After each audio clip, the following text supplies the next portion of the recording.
Voltamos aqui na sequência do nosso Além da Notícia dessa noite. Estamos ao vivo, estamos analisando os primeiros passos de Jair Bolsonaro em tempo de transição. Importante dizermos, está formando o governo, está formando já o pensamento do governo, e aí tem acertos, tem erros, tem idas e tem voltas. Eu estou vendo aqui, senhores, que os principais desafios do governo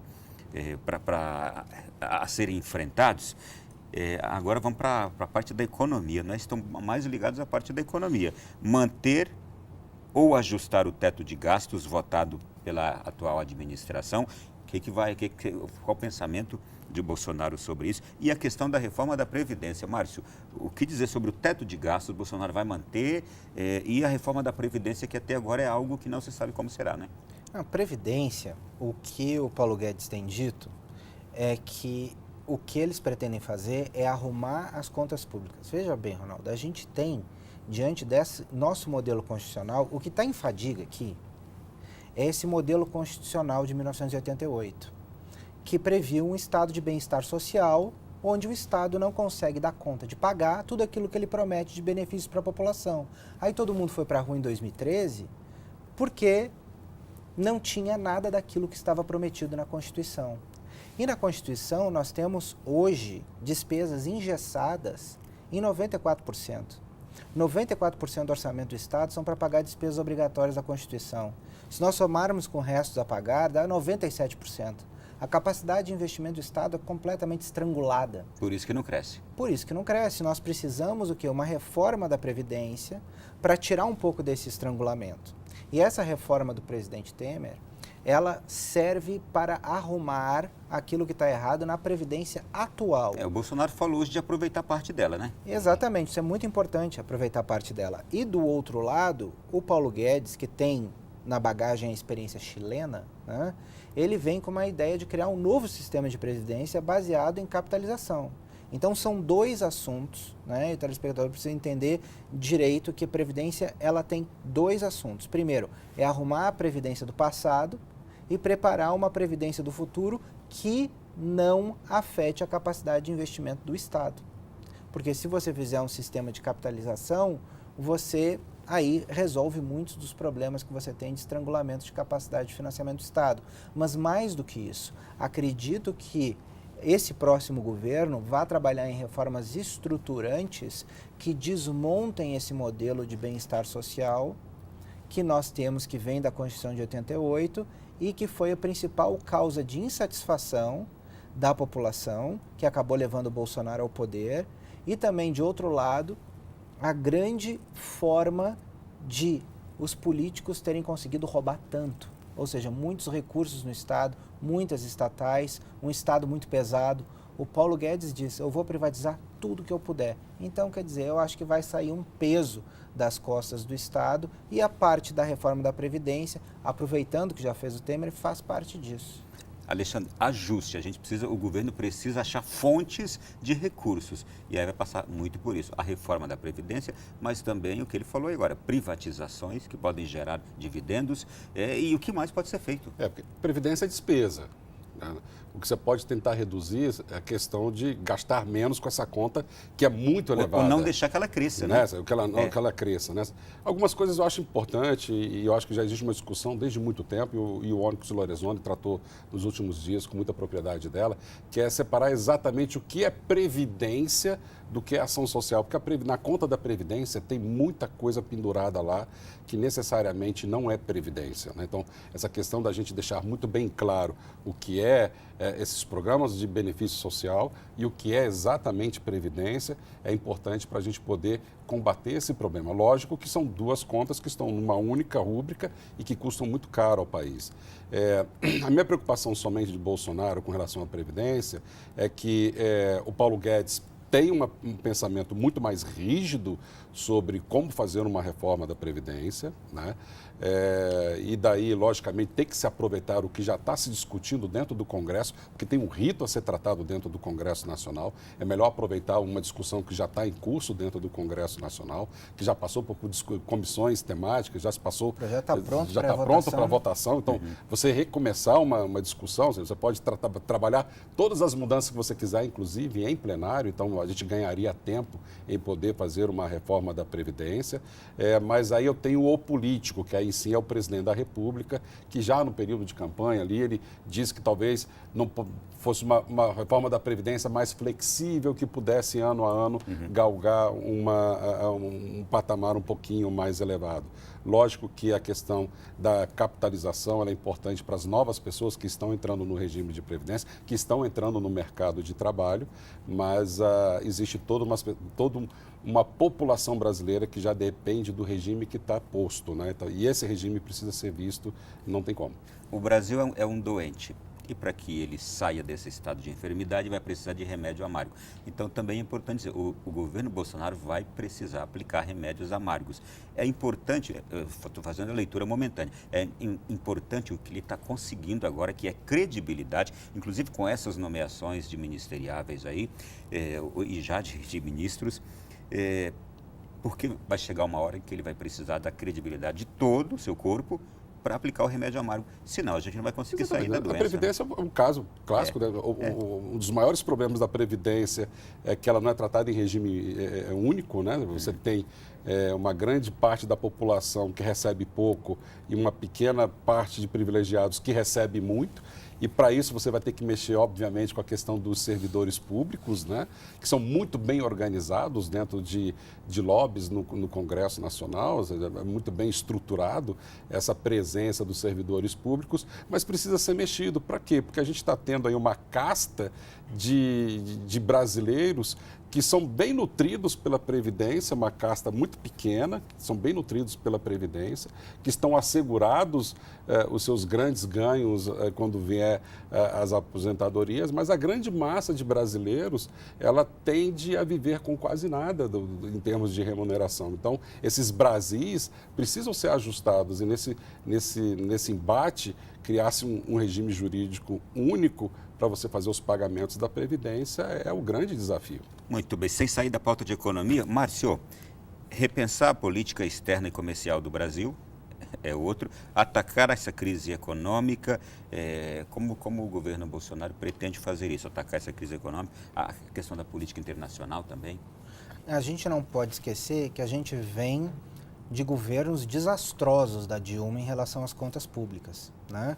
E nós tínhamos equilíbrio nas contas públicas e que a Dilma, durante os seus governos, esse foi o principal pecado dela, foi que ela dilacerou, né, as contas públicas brasileiras. Hoje a gente tem um déficit astronômico que nem o Henrique Meirelles, quando foi ministro da Fazenda, conseguiu resolver. O déficit ainda está, sei lá, acho que na faixa de 130, 140... E com uma perspectiva, vamos fechar o governo Bolsonaro sem que ele saia desse patamar. Sem que ele saia desse patamar. Está no patamar profundo da onde a Dilma colocou. O Temer não conseguiu, ele conseguiu um pouco de credibilidade a mais, mas nós ainda temos um problema de déficit muito grande. Então, o governo Bolsonaro certamente vai ter que atacar isso. O Paulo Guedes vai atacar isso, porque ele é uma pessoa que vem do mercado financeiro, ele entende desse assunto, então não existe uma pessoa mais capaz para tratar disso, mas mais importante, o Paulo Guedes está trazendo para dentro do Ministério da Economia também a política de comércio exterior. Ele está trazendo o Ministério da Indústria e Comércio para dentro da economia. Por quê? Porque pela primeira vez nós vamos virar um país de verdade, um país aberto que comercia com todo o mundo. Então, essa é uma das ideias fundamentais. Comércio, trocas comerciais geram ganhos para o país.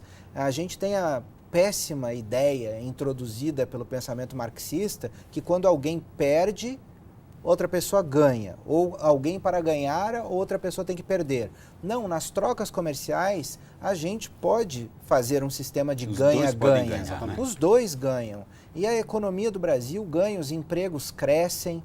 Ou seja, nós precisamos ter uma abertura comercial, o Brasil precisa se abrir para o mundo, nós somos um dos países mais fechados, nós temos barreiras tarifárias, barreiras fitossanitárias, que são barreiras não tarifárias, que precisam cair, proteção ao empresariado nacional ineficiente, mas que também do outro lado tem uma enorme carga tributária. Então, portanto, é necessário que o comércio exterior e a economia estejam dentro da mesma pasta, porque a reforma dos dois lados tem que ser concomitante. Você não pode abrir o Brasil rapidamente para o exterior sem desonerar o empresário que aqui trabalha. Então, portanto, são duas coisas que têm que ser feitas para e passo, uma logo depois da outra, para que a gente não tenha perdas. Mas acredito que o ganho disso vai ser enorme. Trazer indústria e comércio para dentro da economia também acaba com os subsídios e o chororô do empresariado nacional,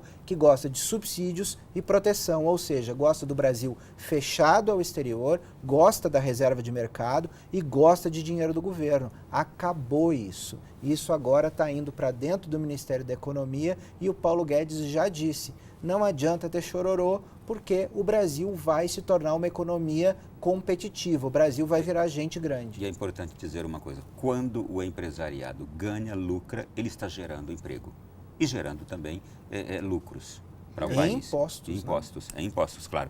Gente, nós estamos com pouquíssimo tempo, eu queria falar ainda de um assunto importante que foi a dança até agora, desses 4 dias, que é agricultura e meio ambiente. O ministério que foi fundido na cabeça do Bolsonaro no primeiro momento, no segundo voltou atrás, depois voltou e agora voltou de novo, não funde, por enquanto temporariamente. Qual a importância de se fundir ou de não se fundir esses dois ministérios? Para falar a verdade, na hora que eu vejo uma resistência de meio ambiente não querer estar junto da agricultura, a agricultura não querer estar junto do meio ambiente, é porque as duas partes não estão entendendo. As duas partes sobrevivem da terra, sobrevivem da preservação da terra.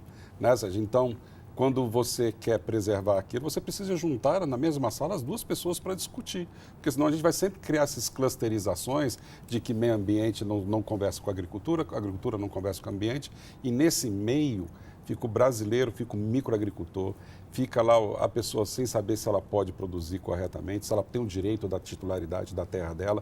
Então, ela não sabe se ela pode, de uma certa forma, avançar num processo de desmatamento ou não, o que ela precisa preservar ou não, porque, para falar a verdade, um homem do campo, ele é massacrado pelos dois lados.